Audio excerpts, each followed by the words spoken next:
Yesterday was a really fun video to make. I was able to hang out with Zenzo from Tazawa Tanks, Clay and Jesse from HC Aqua, of course. And this was really a nice surprise because I wasn't aware that I would be doing this until the night before.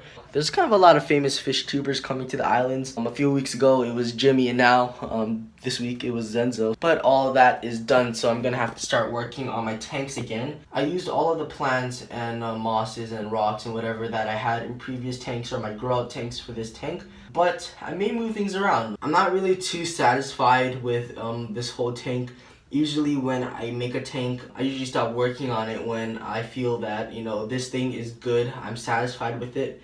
But this tank, I don't really feel that, so I'm probably just gonna move things around. And I just got some Christmas moss the other day, just this little cup. It's like $5, so not a bad deal. So if I do need to add some more Christmas moss, I always can. I'm gonna get started on this tank, and I'll just come back when I have made some progress. Just like the title says, I got a fish for this tank.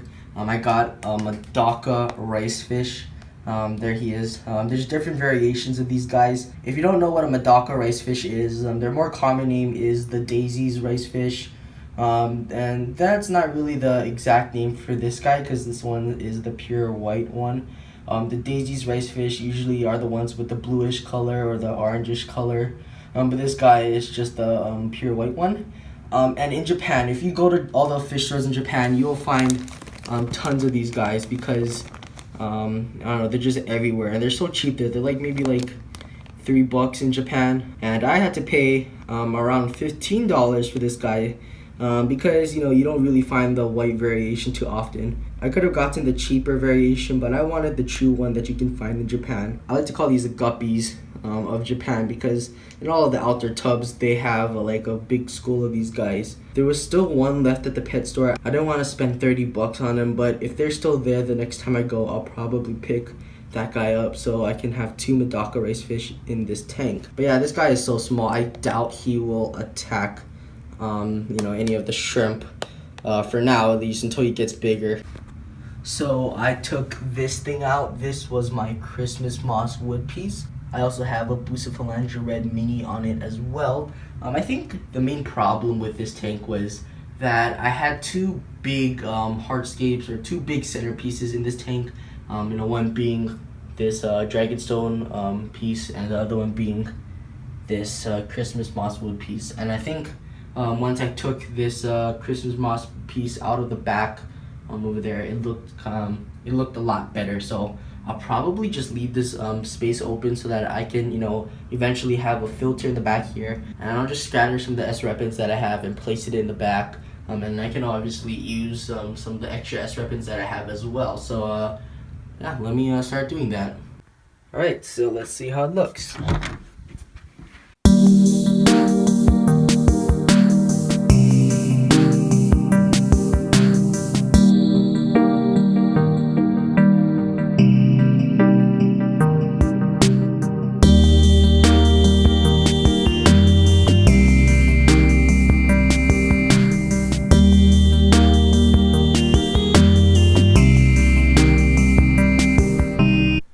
Alright, so let me talk about all of the new changes that I have made to this tank. Well, actually, first I should talk about the new fish that I have. I got Medaka rice fish. You know, I wanted the second one, so I went back today and I grabbed the other one. So I think I may have a pair. It's kind of hard to sex them at this age, but you know, I'm super happy. Hopefully they can breed because they were kind of expensive. I did add shrimp into this tank.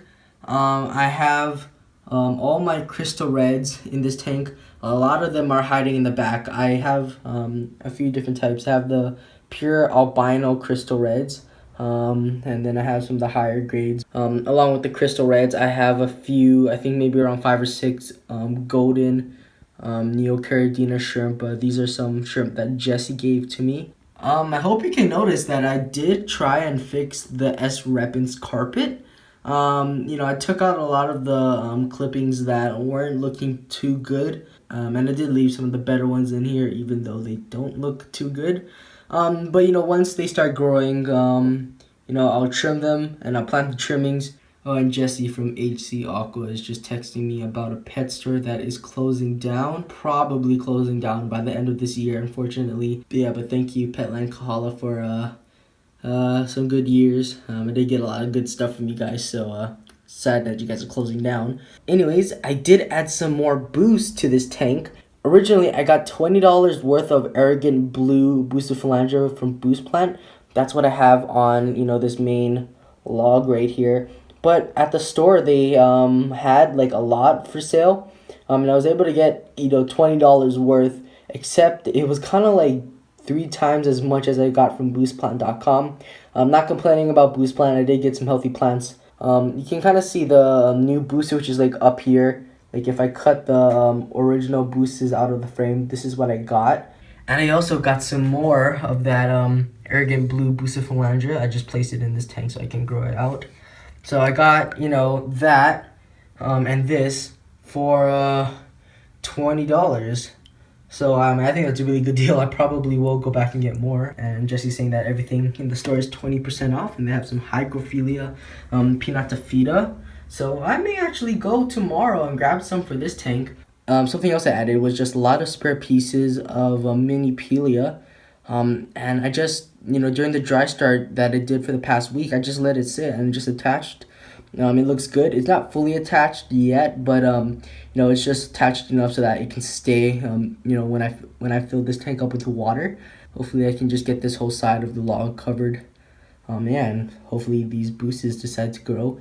And then I have, of course, my Nubius Nana Petite, Bucephalandra Red Mini, and Nubius Nana Pinto. Oh yeah, and that leads me to this tank. So this tank is now just my Bucephalandra Gorilla tank. Primarily it's just boosters. I have, let's see, I don't know if I can even name all of them. That's a Bucephalandra Dark Wavy Green, Bucephalandra Rainbow Marble, Bucephalandra Lamendale. And there's so many more. Bucephalandra Godzilla Reds in the front there, and then here's the Brownie Phoenix and Brownie Sugar. So many that I have in here. I think I have 11 species in total if I'm counting the ones in here and in here. So hopefully I can get more. Oh, and I also want to add Crypt Flamingo into this tank. If you know what Crypt Flamingo is, you will know that it's just this really good looking plant. It's just like a pinkish reddish color. It's really nice. I do want to have it for this tank because I do want to add some different colors. I have like the red right here and the whites with the Pinto and the Snow White Anubiuses. But yeah, so that's pretty much it for this video. I'm sorry that you didn't really get to see too much of these guys or the Medaka rice fish. They're super cool. I'll definitely do more videos on them in the future because I can't wait for them to color up. They're still like babies, so they're still kind of transparent, but and I've seen them full size in Japan. They are really nice. Hopefully that can happen. But yeah, thank you guys so much for watching, and I'll see everybody in the next video.